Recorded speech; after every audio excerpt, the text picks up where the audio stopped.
Ih, ternyata ya Resa udah nikah. Bohong dong kemarin. Bohong di mananya? Gak ada bohong lagi. Gue inget banget tuh di wawancara kan ditanya, Resa single nggak? Ya pasti dijawab single lah. Orang dia nggak punya istri.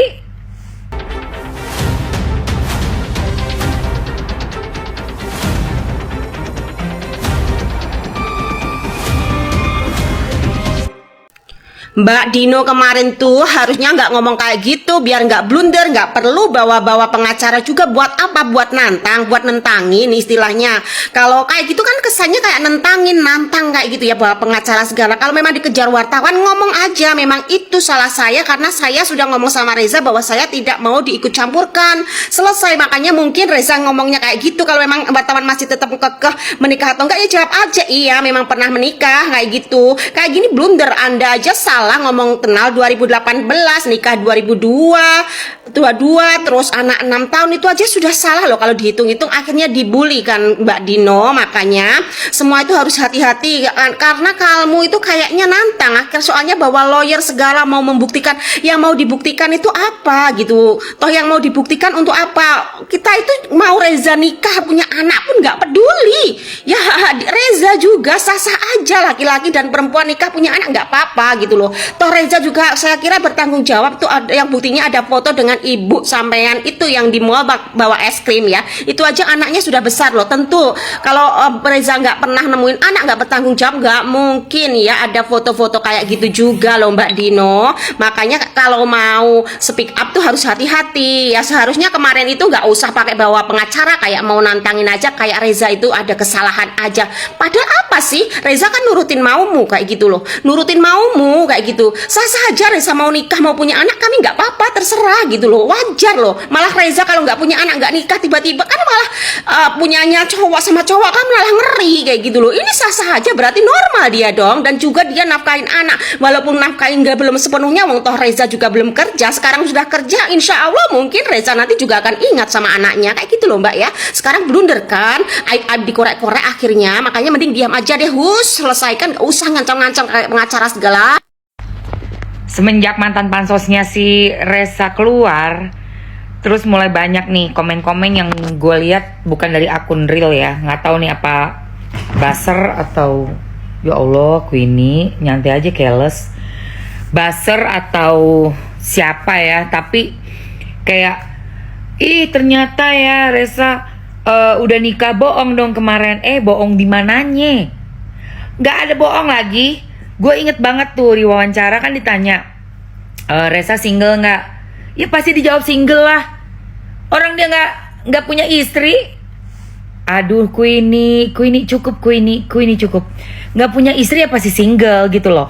Lain lagi kalau pertanyaannya tuh gini, Resa pernah nikah nggak? Nah, kalau dia jawab enggak, baru tuh tandanya dia bohong. Kan pertanyaannya nggak begitu. Atau Resa udah punya anak belum? Nah, itu bisa ditanya seperti itu. Kalau dibilang nggak punya anak, berarti bohong. Ngerti nggak? Kayak bilang, kayak itu waktu wawancara berdua tuh, ya.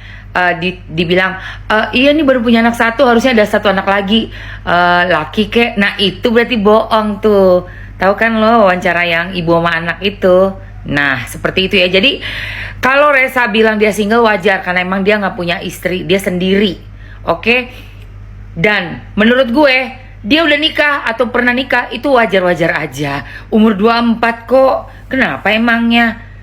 Udah wajar-wajar aja lah, dia udah pernah menikah terus akhirnya gagal. Yang nggak wajar itu udah jadi mantan, udah minta jangan jangan disangkut pautkan gitu ya, jangan dibawa-bawa, tapi tahu-tahu ujuk-ujuk nongol bawa-bawa pengacara pula. Udah katan banget pansos coy, pansos lu tuh ya. Ih, nggak malu. Sinetron settingan tamat, cepet banget sih. Kok udah kelar ya, langsung mengakui. Pantas aja sana terlalu mengatakan saya perlu si toket-toket bung, kita toket bung mengakui dari mulutnya. Langsung didengerin, langsung ikut perintah. Ya sudah, aku akui aja ya dari mulut saya. Langsung kelar, nggak dituntut lagi 7 miliar, udah selesai. Karena media sudah hal yang mulia. Supaya sinetron ini selesai. Bener, kenapa kata gue settingan? Ih, amit-amit ya sinetronnya ini. Lagian 24 tahun gak pernah ketemu, gak pernah kenal. Padahal foto udah beredar di mana-mana bahwa si anak telantar ini sama nenek almarhum yang kata dijadikan supir ya, cucunya itu. Foto di mana-mana pernah bersama, cipaka cipiki cipaka cikipika itu, cipaka cikitil til til paket boom, cipaka cikitil ya kitil. Ini berita itil banget ya. Kita kena tepu. Gue dari awal udah bilang nih settingan kan. Kalian aja kurang pintar, nalarnya nggak naik ya. Terus sekarang kenapa minta maaf? Terus tanpa ada wajah yang ya saya minta maaf. Ya memang dia anak saya. Ya namanya juga waktu muda kan saya ya sibuk. Begitu. Gue nggak percaya ya. Buktikan sekarang kalau saya jadi si anak telantar itu, saya pengen tahu di mana saya lahir. Di hutan, di WC umum, di Jakarta, di Brebes, di Banyuwangi, atau di tengah laut. Gak mungkin, aku saja mama, aku anakmu. Iya, aku nak. Di mana saya lahir? Lo ngecerat sama siapa? Bapak gue tuh siapa? Saya gak perlu pengakuan dari bapak. Saya gak perlu, aku perlu aja mama, karena ini settingan. Kalau kita seorang anak telantar pengen tahu dari ibunya, bapak gue tuh siapa? Hah? Bapak gue siapa, lahir di mana, tanggal di mana, di kandang babi, di kandang ayam, atau di WC umum. Saya berhak tahu. Ini enggak. Saya tidak perlu tahu. Aku hanya perlu pengakuan. Nah sekarang tidak perlu lagi 7 miliar. Kalau benar-benar kamu ya benar-benar merasa tersakiti, terlantar, gugat yang katanya ibu durhaka ini yang suruh kamu duduk di lantai kayak Putri Solo aja sama babu-babunya abdi dalam. Nah, pernah tidur di WC di mana begitu. Minta 7 miliar. Lanjutkan ke pengadilan, baru saya percaya. Dan saya bakal percaya kalau ada semua sertifikat lahir, akte lahir, KTP, kartu keluarga di situ. Saya tidak butuh hanya suatu pengakuan lisan, tapi formal. Gue sebagai anak butuh formal. Tahun 2002 itu bukan taman safari, itu bukan zaman kuda. Masa kita nggak tahu pengen tahu lahir di mana, asal usul dari mana dari kita? Kecuali semua murni settingan. Menurut saya memang arahnya ke sana untuk cari pamor aja. Ya terus boykot dari mana boykot? Zaman sekarang tidak ada kata-kata boykot lagi. Dulu sebelum ada social media, si Marijan aja dia di boykot di TV, dia bisa eksis bertahun-tahun, dapat endorse, bahkan bisa meres orang, ya sampai dia masuk penjerong si Marijan itu. Sekarang tidak ada lagi kata-kata boykot. Ini semua rombongan tolol. Ya nanti kan takut di boykot, makanya ngaku. Apa urusan boykot? TV udah nggak laku. Siapa nonton TV?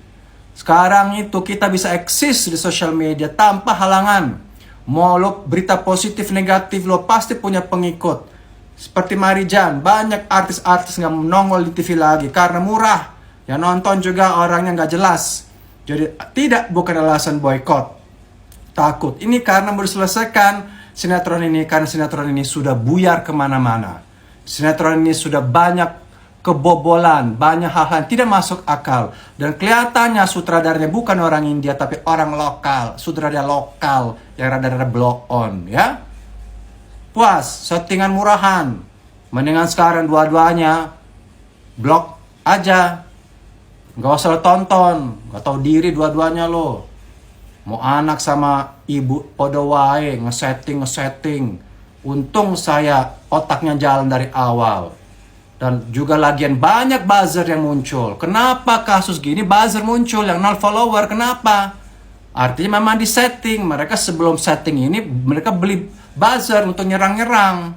Di situ logikanya. Dasar ya ngerjain gua. Lo bisa bodohin setanah air, tapi gua nggak bisa bodohin keles.